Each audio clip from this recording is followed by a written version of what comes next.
हमने पहली कई वीडियोस में ईथर का जिक्र किया और वो हमारे बहुत से रिएक्शंस में बहुत मुफीद एप्रोटिक सॉल्वेंट रहे हैं।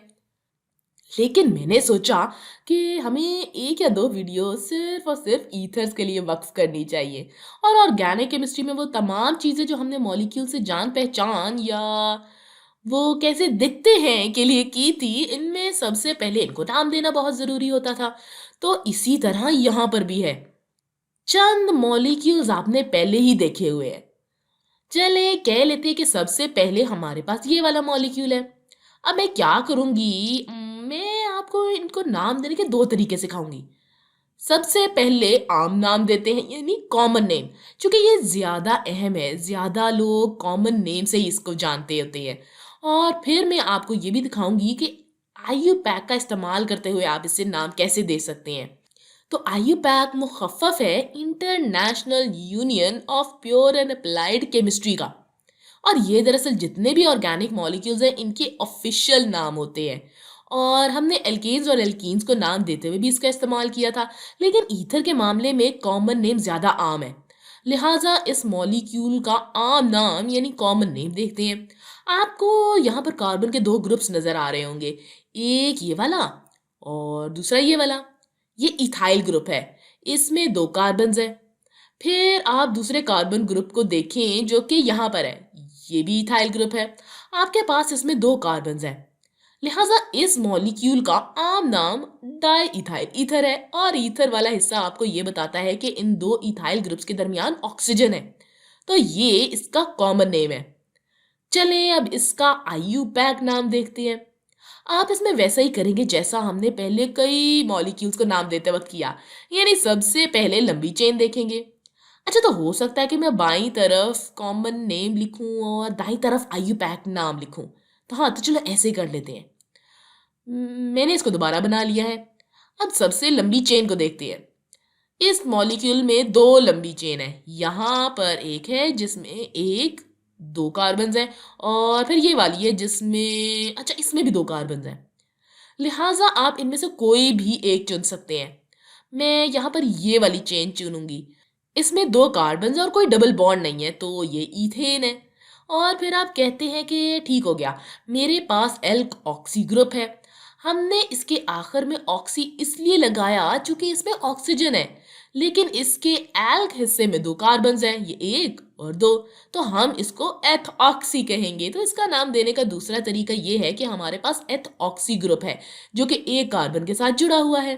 हम ईथेन के इस तरफ से नंबरिंग देना शुरू करते हैं, चूंकि यहाँ पर ग्रुप कार्बन नंबर एक के साथ जुड़ा हुआ है, लिहाजा हम इसको वन एथॉक्सी ईथेन कहते हैं। आपने कभी भी इसका इस तरह से नाम नहीं देखा होगा, हालांकि ये इसका ऑफिशियल नाम है। आपने ज्यादातर डाई इथाइल ईथर ही देखा होगा। कम से कम मेरी याददाश्त के मुताबिक तो मैंने इसे सिर्फ डाई इथाइल ईथर ही सुना है। आपने सिर्फ दो ग्रुप्स देखे और आखिर में ईथर लगा दिए, क्योंकि आप जानते हैं कि दोनों ग्रुप्स के दरमियान ऑक्सीजन है। चलिए हम मजीद मिसालें देखते हैं। मिसाल के तौर पर मेरे पास ये वाला मॉलिक्यूल है, मेरे पास ये वाला मॉलिक्यूल है। आम तरीका यह है कि ऑक्सीजन के दोनों तरफ वाले ग्रुप्स को देखा जाए। तो बाईं तरफ वाला जो ग्रुप है इसमें एक दो तीन कार्बन्स हैं, ये प्रोपाइल ग्रुप है। लेकिन जैसा कि ये दरमियान वाली कार्बन से जुड़ा हुआ है, इसलिए हम इसे आइसोप्रोपाइल ग्रुप कहेंगे। और दाईं तरफ आपके पास एक कार्बन है, ये मिथाइल ग्रुप है। लिहाजा इसको कॉमन नेम देने का तरीका ये है कि आप इन दोनों ग्रुप्स के नाम लिखें और फिर ईथर लिख दें। और आपको इनको अल्फ़ाबेटिकल ऑर्डर, यानी कि अंग्रेजी के हरूफ तहज्जी की तरतीब से लिखना है। आई एम से पहले आता है, लिहाजा इसका कॉमन नेम हो जाएगा आइसोप्रोपाइल मिथाइल ईथर। अब हम आईयूपैक नाम देखते हैं। इसके लिए हम सबसे पहले लंबी कार्बन चेन को देखेंगे। ये मैंने वही मॉलिक्यूल दोबारा बना लिया है। तो सबसे लंबी कार्बन चेन कौन सी है? हमारे पास इधर एक दो तीन कार्बन है और इस ग्रुप में एक कार्बन है, लिहाजा ये वाली हमारे पास कार्बन की लंबी चेन है। इसमें तीन कार्बन है, इसमें कोई डबल बॉन्ड नहीं है, लिहाजा ये प्रोपेन है। तो हम इधर प्रोपेन लिखते हैं, क्योंकि हम आईयूपैक से नाम देने वाला मैकेनिज्म देख रहे हैं। और फिर हम इस मेथॉक्सी ग्रुप को देखते हैं। मैं इसको मेथॉक्सी ग्रुप इसलिए कह रही हूँ क्योंकि इसमें ऑक्सीजन है, जिससे मुराद ऑक्सी है, और मेरे पास यहाँ मिथाइल ग्रुप है, लिहाजा ये मेथॉक्सी है। आपको याद होगा मैथ सिर्फ एक कार्बन का प्रीफिक्स है, और हम ऑक्सी का इजाफा इसलिए कर रहे हैं क्योंकि यहाँ ऑक्सीजन है, और ये प्रोपेन चेन की कार्बन नंबर 2 से जुड़ा हुआ है। ये मान ही नहीं रखता कि आप किस तरफ से नाम देना शुरू करते हैं, मेरा मतलब है नंबरिंग देना शुरू करते हैं। 1 2 3, लिहाजा ये 2 मेथॉक्सी प्रोपेन है। चले अब एक और सवाल देखते हैं। मेरे ख्याल से आपको ईथर को नाम देना आ गया होगा अब तक। तो यहाँ पर रिंग है, यहाँ पर ऑक्सीजन लगा हुआ है, और फिर यहाँ एक और कार्बन की चेन लगी हुई है। मैं जरा इसको कॉपी पेस्ट कर लेती हूँ ताकि मुझे ये दोबारा ना बनाना पड़े। चले पहले कॉमन नेम देखते हैं।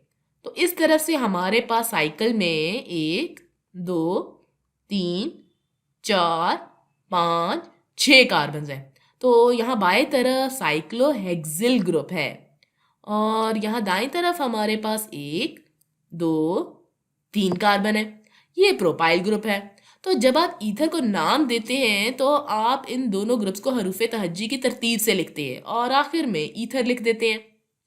सी पी से पहले आता है, लिहाजा ये साइक्लोहेक्सिल प्रोपाइल ईथर है। चले अब इसको आईयूपैक नाम देते हैं। तो यहाँ कार्बन की लंबी चेन साइक्लोहेक्सेन है, जिसमें 1 2 3 4 5 6 कार्बन है, और दूसरे ग्रुप में सिर्फ 1 2 3 कार्बन है। तो यहाँ ये वाली कार्बन की लंबी चेन है, तो आप इधर साइक्लोहेक्सेन लिख लें। इसमें कोई डबल बॉन्ड नहीं है, इसलिए ये हेक्सेन है।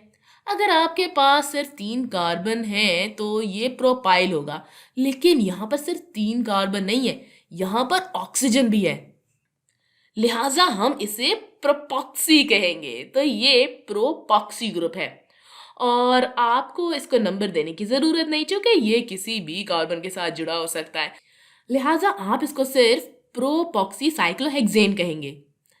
तो एक दफा फिर इसका भी कॉमन नेम ही आपने ज्यादा देखा होगा। अब चूंकि हमने इनमें से कुछ को नाम दे दिया है, चलिए अब इनकी खसूसियात देखते हैं। जैसा कि हम देख चुके हैं कि हम इनको कई मरतबा इस्तेमाल करते हैं, ख़ास तौर पर अपने SN2 रिएक्शंस में इस्तेमाल करते हैं, और इन जगहों पर इस्तेमाल करते हैं जहां हम ये नहीं चाहते कि प्रोटॉन्स इर्द गिर्द मौजूद हो। हम दरअसल डाई इथाइल ईथर इस्तेमाल करते हैं। ये अनरिएक्टिव होते हैं, यानी कि रिएक्ट नहीं करते, लिहाजा ये अच्छे सॉल्वेंट होते हैं, ख़ास तौर पर अच्छे एप्रोटिक सॉल्वेंट।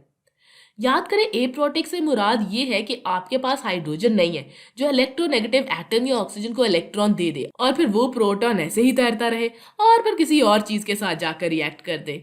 इसलिए इसमें ऐसे कोई हाइड्रोजन नहीं है जो बराह रास्त ऑक्सीजन के साथ जुड़े हुए हों, लिहाजा ये एप्रोटिक सॉल्वेंट है। और चूंकि यहाँ पर कोई भी हाइड्रोजन ऑक्सीजन के साथ बॉन्ड नहीं बना रहा, तो आपके पास हाइड्रोजन बॉन्डिंग भी नहीं है।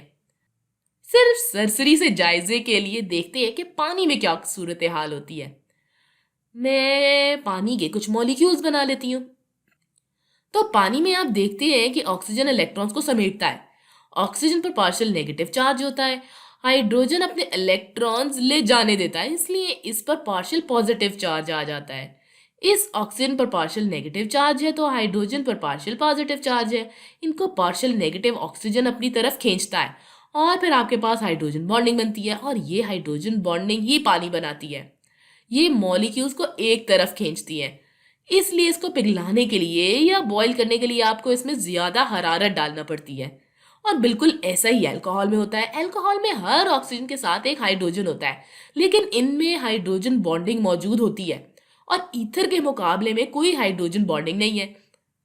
मैं दोनों ग्रुप्स यानी चेन को आर से जाहिर करूंगी, एक को आर से और दूसरे चेन को आर प्राइम से जाहिर करूंगी ताकि इनमें तफरीक की जा सके। आर से मुराद रेडिकल है, इसको फ्री रेडिकल ना समझा जाए, ये दोनों मुकम्मल तौर पर दो मुख्तलिफ चीजें हैं। इस आर का मतलब कार्बन चेन है जो कि ऑक्सीजन के साथ जुड़ी हुई है, लेकिन यहाँ पर कोई भी हाइड्रोजन नहीं है जिसके इलेक्ट्रॉन्स पार्शियल नेगेटिव ऑक्सीजन समेटना चाह रहा हो, लिहाजा इसमें कोई हाइड्रोजन बॉन्डिंग नहीं पाई जाती। और यही वजह है कि ईथर्स का मेल्टिंग पॉइंट और बॉइलिंग पॉइंट बहुत कम है। आपको इन मॉलिक्यूल्स के आपस में बॉन्ड को तोड़ने के लिए सिस्टम में बहुत कम हीट देना होती है, क्योंकि ये एक दूसरे के साथ इतने ज्यादा जुड़े हुए नहीं होते।